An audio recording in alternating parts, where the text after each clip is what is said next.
Hola, buenos días, bienvenidos. Estamos comenzando nuestro tiempo devocional en esta mañana. El día de hoy estaremos revisando del capítulo 45 del libro del profeta Isaías, de los versículos 5 al 10, para nuestro tiempo devocional que hemos titulado La soberanía indiscutida del Eterno. La soberanía indiscutida del Eterno. Vamos a la lectura de nuestra porción.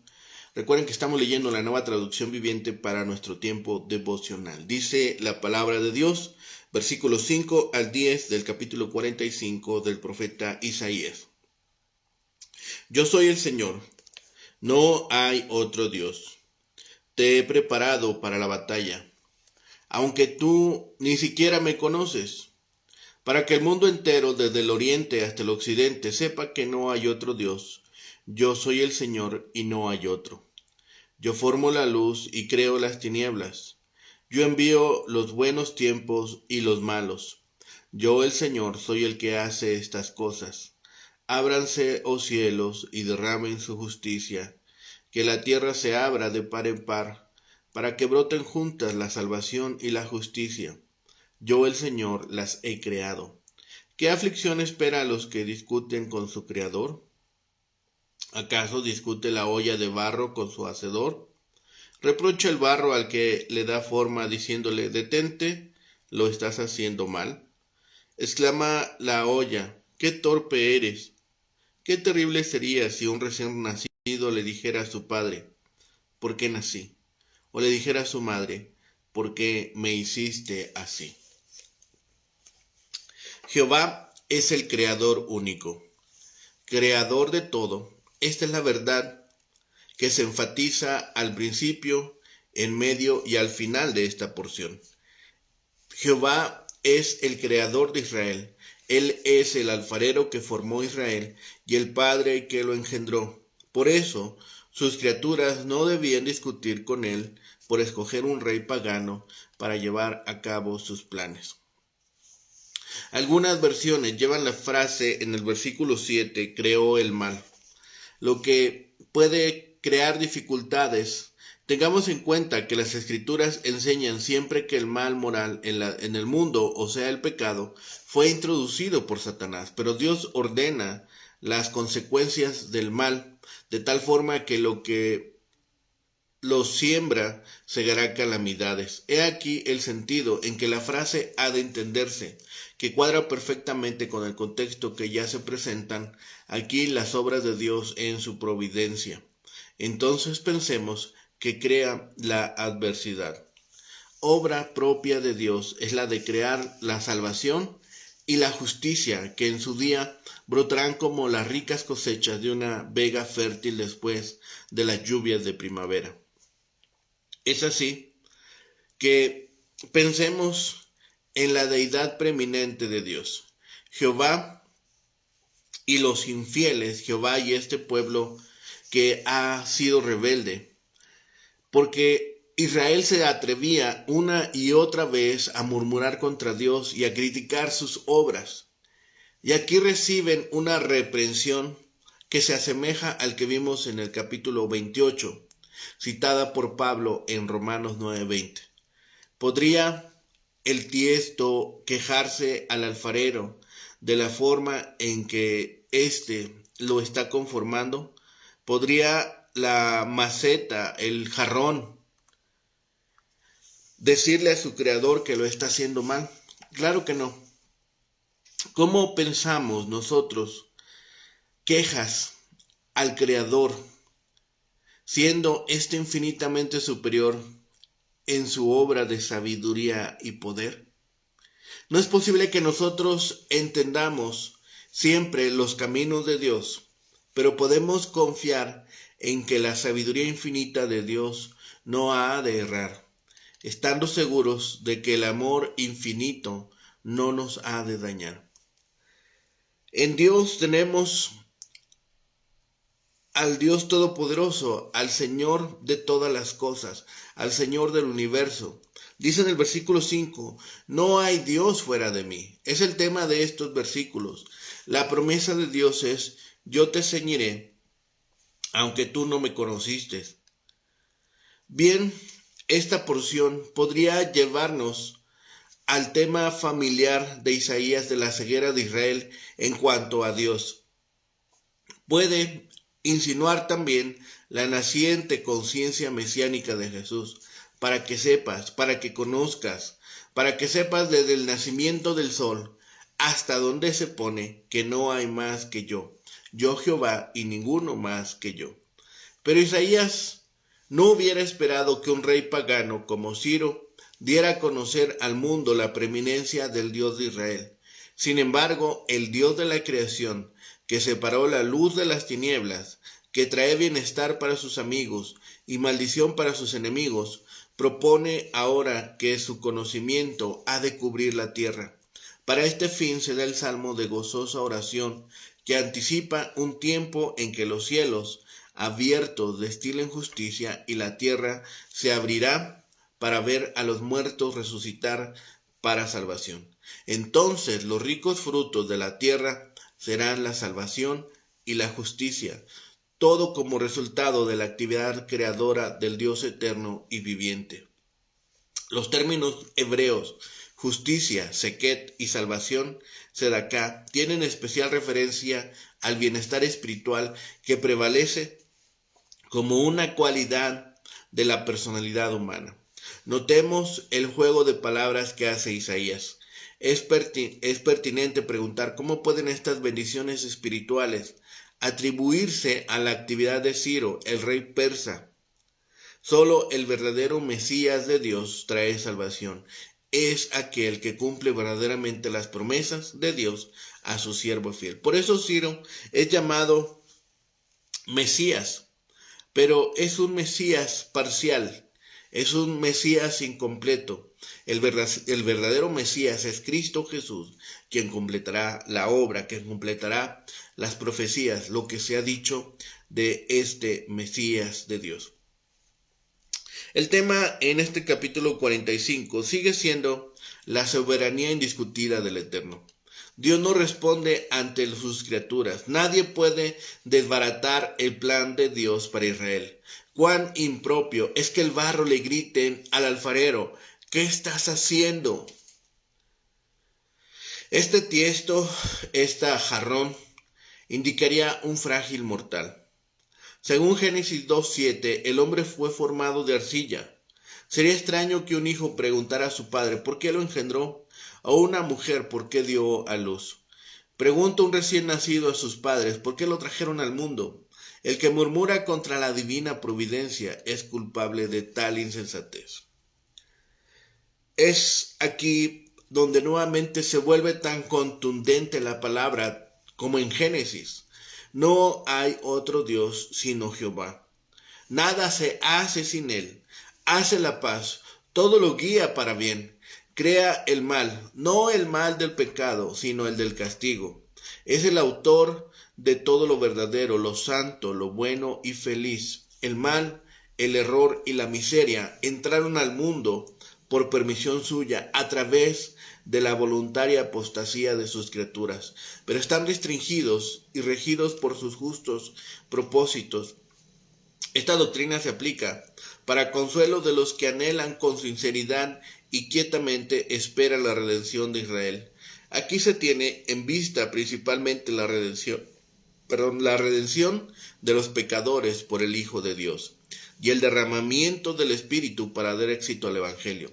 No debemos esperar salvación sin justicia. El Señor las creó juntas. Ningún opresor se oponga a los designios de Dios en favor de su pueblo. Ningún pobre oprimido murmure, como si Dios no lo hubiera tratado con bondad. Los hombres son solo vasos de barro, son trozos de tiesto, y son así por contenciosos. Contender con el hacedor es tan insensato como si el barro le encontrara defectos al alfarero. Volvamos las promesas de Dios en oraciones, rogándole que la salvación pueda abundar entre nosotros, y descansemos seguros de que el juez de toda la tierra hará lo que es justo. Luz, tinieblas, paz y adversidad son expresiones típicamente hebraicas. En parejas opuestas, todo lo que es, como en el Salmo 49. Adversidad significa literalmente mal, pero esta palabra hebrea es un término demasiado general para sugerir que Isaías hace a Dios el autor de la maldad. Más bien, como se ha tratado en otras porciones como en Amós 3:6, Romanos 11:36 y Job 2:20. Algunos han visto en estas palabras un ataque al dualismo zoroástrico, en sus dioses rivales del bien y del mal, pero este versículo se opone igualmente al politeísmo, blanco de la mayor parte de las invectivas contenidas en estos capítulos. No hay suficiente evidencia de que Ciro hubiera sido zoroastra como lo fueron algunos de sus sucesores. El enfoque que hace esta porción acerca de Ciro a un Israel quejumbroso nos hacen pensar cómo este reproche es tan indigno por sospechar que Dios estuviera estropeando su obra. Pero sobre todo se destaca el carácter singular de Dios. La declaración acerca de que no hay otro Dios aparece en los versículos 5 y 6. En los días de Ciro, el Señor no era reverenciado universalmente, pero lo será en el futuro. Todos los hombres sabrán que todo lo que existe, vida, luz, tinieblas, muerte, paz, bienestar y adversidad, calamidad, proviene de Dios. Como Rey soberano del universo, Él puede hacer todo esto. Cuando se establezca el reino milenial de Cristo en la tierra, los cielos, hablando de manera figurada, producirán lluvias de justicia. Los mandamientos de Dios serán obedecidos y la salvación como una gran cosecha brotará y todos los habitantes de la tierra conocerán a Jehová. La soberanía de Dios en la creación queda aquí establecida. Se nos recuerda. El Señor puede actuar de manera soberana en los individuos y en la tierra, pues Él los hizo.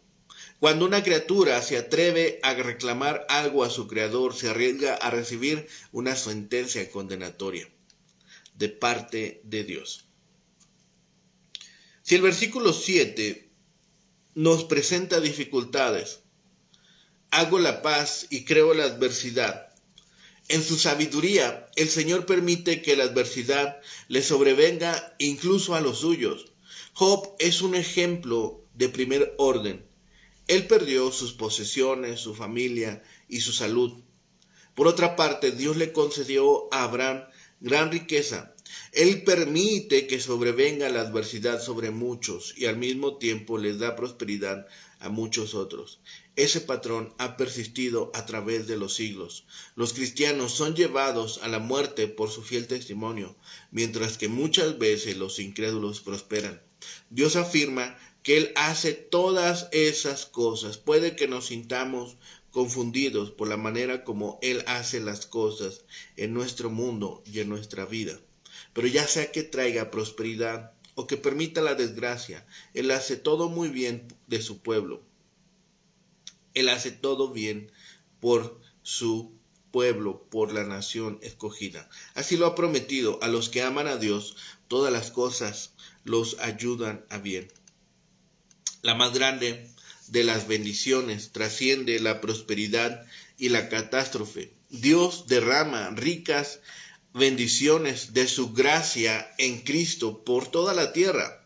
Sus bendiciones vienen de arriba a una tierra sedienta y seca. La imagen resulta apropiada. La justificación no procede de la tierra en donde no hay justo ni aun uno, pero sí viene de Dios, del cielo. En esta imagen Dios les ordena a las nubes que derramen su justicia sobre la tierra, que tan desesperadamente la necesita. Sin ella no hay salvación. En términos espirituales, la imagen significa que la humanidad, por su naturaleza pecaminosa, no tiene lo que es necesario para la salvación. Estamos muertos en nuestros delitos y pecados. Dios debe dar lo que es necesario, su justicia. Él declara a todo el mundo justo. Eso es algo que viene del cielo. Solo este don de la gracia de Dios que viene a nosotros como la lluvia puede producir la fe. Una vez que hemos recibido el don divino, la justicia como hace lluvia con la tierra cuarteada por la sequía. La fe trae rectitud de vida que se conforma a las normas de Dios. De manera que la salvación y la justificación crecen juntas.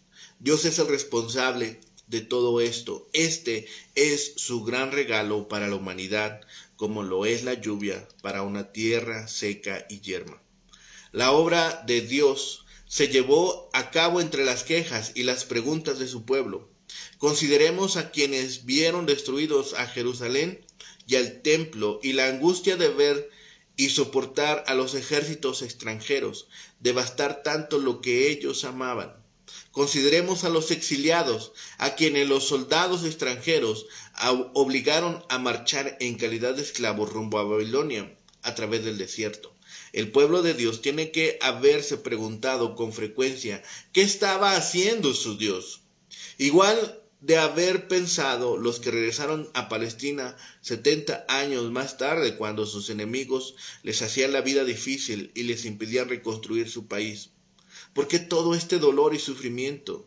Quejarse de la manera como Dios maneja la historia del mundo, o de la forma como Él rige nuestros destinos personales, es como si una vasija de barro se quejara con el alfarero que la ha conformado. Si Jehová quiere que su pueblo sea como trozos de barro que yacen quebrados en el suelo, eso es lo que será. El alfarero tiene todo el control y puede hacer lo que desee con el barro que trabaja con sus manos. Con nosotros ocurre lo mismo. Si el Señor decide hacernos vasijas de barro rotas, eso es lo que el Señor ha dispuesto que seamos. Debemos tener completa confianza en la capacidad que tiene el Señor para hacer que sirvamos para sus propósitos. Somos suyos, no importa cómo nos haya hecho o qué ha llamado a ser de nosotros. Si estamos rotos o completos, es insensato que nos quejemos y deseemos ser diferentes. Como quiera que Dios nos haya hecho, tenemos un solo fin: glorificarlo. Aquí Dios afirma nuevamente su soberanía única. Manifiesta al mundo en todas las grandes cosas que llevó a cabo a favor de Ciro y por medio de él. En esta doctrina tenemos expuestas dos cosas: que no hay otro Dios como Él. Esa es una verdad fundamental, capaz de abolir la idolatría en todo el mundo. Con qué tremendo soberano aire de majestad y autoridad lo proclama aquí el gran Dios al mundo. Yo soy Jehová, ninguno más hay, no hay otro Dios fuera de mí, no hay ninguno otro autoexistente, autosuficiente, infinito y eterno. Yo soy Jehová y ninguno más hay. Esto se lo dice a Ciro, no solo para curarle el pecado de sus antepasados, que era el de la adoración de los ídolos, sino también para preservarle de caer en el pecado de algunos de sus predecesores en la victoria y en la monarquía universal, quienes se establecían a sí mismos como dioses y reclamaban adoración idolátrica. Recuerde que Ciro no es más que un hombre y no hay más que un Dios. Segundo, en que Jehová es el Señor de todo y de todos, y que nada es hecho sin él, que formó la luz y creó las tinieblas, que hago la paz, es decir, toda clase de bendiciones, y creo el mal, esto es, las adversidades y calamidades que son consecuencia del pecado del hombre. La luz y las tinieblas se oponen mutuamente. En la rotación diaria de nuestro planeta, a cada una de ellas les toca su turno, pero la causa de ambas es la misma, la causa primera de todas las cosas. El que formó la luz de la naturaleza forma también la luz de la providencia, y el que al comienzo hizo la paz entre los discordantes principios de la naturaleza, hace también esa concordia en los asuntos de los hombres. El que hizo las tinieblas naturales, que eran una mera privación, crea también la oscuridad providencial. Ahora, pensando en esta porción, ¿cómo se prueba y publica esta doctrina? Se prueba por lo que Dios hizo por Ciro. No hay Dios fuera de mí, porque yo te ceñí, aunque tú no me conociste. Con esto se echa de ver que el Dios de Israel usa como le place y emplea incluso a quienes le son extraños y rinden homenaje a otros dioses. Segundo, es publicada por todo el mundo por medio de la palabra de Dios, de su providencia y del testimonio de los judíos que están sufriendo en Babilonia. La admirable liberación de Israel, de Dios, proclamó a todo el mundo que no hay nadie como el Dios de Jeshurún o Jesurún, como suele escribirse, que cabalga sobre los cielos para ayudarles. ¿Cómo es puesta en práctica esta doctrina y con qué fin? Para consuelo de los que esperaban pacientemente la redención de Israel, rociad cielos de arriba. Hace notar tanto este verbo como el que destilen que viene después son verbos transitivos y que el término directo común de ambos es la justicia en sentido de victoria. Dios es el que decreta las victorias de Jacob. Todas las criaturas tendrán que contribuir a la realización de esta gran obra. Y así como de parte de Dios la victoria es justicia, así también de nuestra parte no puede haber salvación sin justicia, pues ambas brotan juntas y juntas las crea Dios. Cristo murió para salvarnos de nuestros pecados, no en nuestros pecados, y nos es hecho redención al sernos hecho justificación y santificación. Esta gran liberación viene de los cielos, y si nuestro corazón está abierto para recibirla, el producto será los frutos de justicia y la gran salvación. Finalmente, para reprensión de los enemigos del pueblo de Dios que se oponían a esta salvación y aún de los amigos que desesperaban de obtenerla. Ay del que pleitea con su hacedor, ay de los insultantes babilonios que desafiaban a Dios y no dejaban marchar a su pueblo. Tampoco los oprimidos deben quejarse de Dios por la prolongación de su cautiverio. Dirá el barro al que lo labra, ¿qué haces? Esto es, ¿por qué me haces de esta forma y con esta figura? Nos atrevemos, después de haber sido formados maravillosamente, a poner en duda la sabiduría o el poder de Dios. Le diremos, no tiene manos. Es de notar que el texto masorético actual dice la obra de Dios no tiene manos, es decir, no tiene asas. Su figura no está bien hecha. Pero podemos interpretar esta porción. Tu hacedor no es un hombre con manos, es decir, no tiene poder o le falta destreza. Esto es antinatural, como decirle un hijo a su padre, ¿qué has engendrado? O a su madre, ¿qué has dado a su luz? Se volvería ilógico entonces nuestro pensamiento. Finalmente, casi lo mismo está repetido en el versículo 5. Ciro no fue un rey que adoptara la fe de Israel o reconociera al Dios de Israel como único Dios. Inclusive las expresiones de Ciro que aparecen en Crónicas o en Esdras constituyen un eco de su política general de tolerancia religiosa para con los pueblos conquistados. Ciro se refirió a Jehová en términos similares a aquellos con que se refirió a Marduk, dios de Babilonia. Todo esto subraya la imposibilidad de que una mente humana fuera capaz de predecir su decreto con respecto a los judíos en particular. En el mejor de los casos, hubiera podido intuir que Ciro, muy de acuerdo con su política religiosa, hubiera rendido culto al Dios de los judíos en Babilonia, pero aún esto sería casi imposible de conseguir, por cuanto los judíos eran un pueblo desarraigado de su territorio. Para Ciro, los judíos no eran una excepción entre los pueblos de la tierra, y nada hubiera conseguido de él, aun cuando hubieran pagado y sobornado al rey. Por esto, después de un corto paréntesis, se comunica las palabras de Jehová. Yo lo levantaré a él en justicia y allanaré todos sus caminos. Él edificará mi ciudad y dejará ir a mis cautivos, no por precio ni por soborno. Leeremos el día de mañana en el versículo 13. Así, consideremos que estos versículos constituyen una aparente paréntesis, pero que están muy en su lugar en el texto. Estos versículos tienen la característica indistinguible de la segunda parte de Isaías, la de introducir un decreto divino con una pieza poética que destaca el poder y la grandeza de Jehová como creador. Esto subraya la capacidad de Jehová para actuar en la historia de manera que lo hace y para despertar o levantar hombres que son sus instrumentos para producir los acontecimientos. Esta introducción termina con la corroboración que implica su propio nombre, yo, Jehová.